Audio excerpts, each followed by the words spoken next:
Example 18 আমরা পরাবৃত্ত এবং অক্ষরেখা দ্বারা আবদ্ধ ক্ষেত্রের ক্ষেত্রফল দেখব।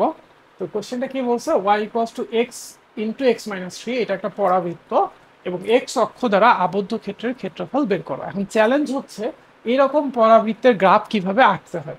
তো একটু খেয়াল করো যে y equals to A X square plus B X plus C, এইটা হচ্ছে একটা পরাবৃত্ত।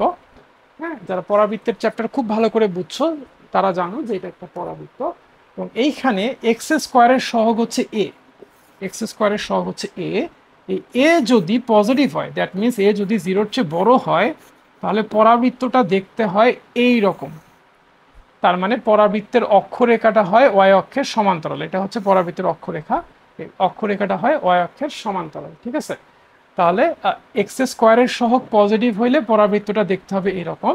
আর এক্স স্কোয়ারের সহগ এ, এটা যদি নেগেটিভ হয়, দ্যাট মিনস যদি জিরোর থেকে ছোট হয়, তাহলে পরাবৃত্তটা শেপ হবে এরকম নিম্নমুখী এবং অবশ্যই পরাবৃত্তের অক্ষরেখা হবে এক্স অক্ষের সমান্তরাল, ঠিক আছে। সো এইটা জানা থাকলে এখন গ্রাফটা আঁকা অনেক ইজি হয়ে যাবে। তাহলে ভাই আমাদের পরাবৃত্তটা দেখো, আমাদের পরাবৃত্তটা কিরকম, এক্স দিয়ে যদি গুণ করে দিই, Y equals to X square minus thrice X, Y equals to X square minus thrice X. এখানে কনস্ট্যান্টটা নাই মানে ধরো জিরো আছে। তো এখানে এক্স স্কোয়ারের সহগ ওয়ান এবং এক্স স্কোয়ারের সহগ ওয়ান, এটা কিন্তু পজিটিভ, জিরোর চেয়ে বড়। তাহলে পরাবৃত্তটা, আমাদের পরাবৃত্তটা হবে কিন্তু এরকম ঊর্ধ্বমুখী একটা পরাবৃত্ত, ঠিক আছে।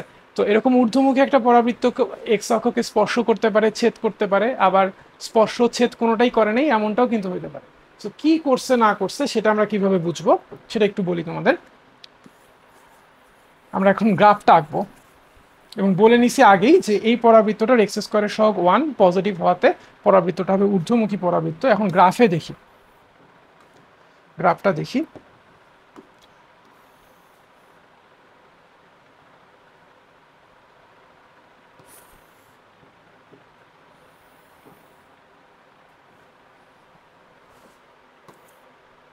আমাদের পরাবৃত্তটা হচ্ছে Y equals to X square minus thrice X. So আমাদের পরাবৃত্তটা এরকম হতে পারে যে এক্স অক্ষকে দুইটা বিন্দুতে ছেদ করছে, হ্যাঁ, এটা একটা এটা একটা, এরকম হতে পারে। আবার এরকমও হতে পারে যে এক্স অক্ষকে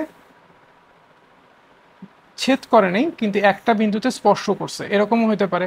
আবার এরকমও হতে পারে যে এক্স অক্ষকে ছেদও করে নেই টাচও করে নেই, এরকম আছে, হ্যাঁ, এরকমও হতে পারে। তা আমাদের পরাবৃত্তটার সাথে এক্স অক্ষের রিলেশনটা আসলে কি, এক্স অক্ষ কি পরাবৃত্তটাকে ছেদ করছে, স্পর্শ করছে, নাকি কোনোটাই করে নাই, সেটা কিভাবে বুঝবো? হ্যাঁ দেখো, এক্স অক্ষ যদি পরাবৃত্তটাকে টাচ করে অথবা ইন্টারসেক্ট করে, তাহলে ওই স্পেসিফিক বিন্দুটাতে, ওই স্পর্শ বিন্দুটাতে অথবা ছেদ করলে ছেদ বিন্দুটাতে ওয়ার ভ্যালু কিন্তু জিরো হয়। তাহলে ভাই ওয়ার ভ্যালু আমরা জিরো বসাই দিব। ওয়ার ভ্যালু যদি জিরো বসায় দাও, তাহলে এখান থেকে তুমি কি পাচ্ছ, কমন নিলে এক্স এক্স কমন নিলে এক্স মাইনাস থ্রি। তাহলে এক্স এর কয়টা ভ্যালু পাচ্ছ, এক্স ইকস টু জিরো আর একটা পাচ্ছ এক্স ইকস টু থ্রি। যদি এক্স এর দুইটা বাস্তব মান পাও, তার মানে পরাবৃত্তটা এক্স অক্ষকে দুইটা বিন্দুতে ছেদ করছে। যদি এক্স এর একটা মাত্র ভ্যালু পাও, একটা মাত্র বাস্তব মান পাও, তাহলে পরাবৃত্তটা এক্স অক্ষকে একটা বিন্দুতে স্পর্শ করছে। আবারও বলতেছি, ওয়ার ভ্যালু জিরো বসাবো, ওয়ার ভ্যালু জিরো বসায় এক্স এর যদি দুইটা বাস্তব মান পাওয়া যায়, তাহলে পরাবৃত্তটা এক্স অক্ষকে দুইটা বিন্দুতে ছেদ করছে। যেমন আমাদের এই পরাবৃত্তটা এক্স অক্ষকে দুইটা বিন্দুতে ছেদ করছে, একটা ভ্যালু হচ্ছে এক্স এর ভ্যালু জিরো আর একটা ভ্যালু হচ্ছে এক্স এর ভ্যালু থ্রি। তাহলে আমাদের পরাবৃত্তটা দেখতে হবে এরকম, এইখানে এক্স এর ভ্যালু জিরো আর এইখানে এক্স এর ভ্যালু হচ্ছে থ্রি। কিন্তু ভাইয়া যদি এরকম হইতো যে ওয়ার ভ্যালু জিরো ধরে এক্স এর একটা মাত্র বাস্তব মান পাইছি, তার মানে পরাবৃত্তটা এক্স অক্ষকে টাচ করে থাকতো, পরাবৃত্তটা এক্স অক্ষকে টাচ করে থাকতো, ওকে। আর যদি এক্স এর কোনো বাস্তব মানই না পাইতাম, তার মানে পরাবৃত্তটা এক্স অক্ষকে স্পর্শও করতো না, ছেদও করতো না, এরকম থাকতো, ওকে। তাহলে এখন আমরা ছবিটা এঁকে ফেলছি। ছবিটা হচ্ছে y equals to X square minus thrice x, এই পরাবৃত্তটার গ্রাফ।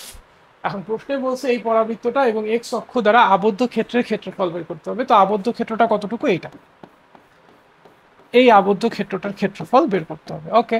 তাহলে ওয়াইয়ের ভ্যালুটাকে আমি ইন্টিগ্রেট করে দিই, ওয়াইয়ের ভ্যালু হচ্ছে x square minus thrice x. এটাকে যদি আমি ইন্টিগ্রেট করে দিই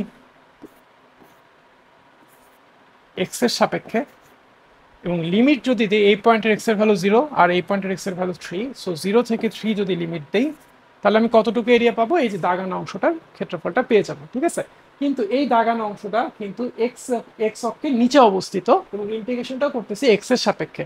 যখন কোনো ক্ষেত্র এক্স অক্ষের নিচে থাকে এবং ইন্টিগ্রেশনটা এক্স অক্ষের সাপেক্ষে করা হয় তখন রেজাল্ট কিন্তু ভাই নেগেটিভ আসে। সো এটার রেজাল্টটা অবশ্যই নেগেটিভ আসবে। তাই এই নেগেটিভ ভ্যালুটাকে পজিটিভ করার জন্য আমি একটা পরম মান চিহ্ন ইউজ করবো, এটাই হচ্ছে আমার এরিয়াটা, ঠিক আছে।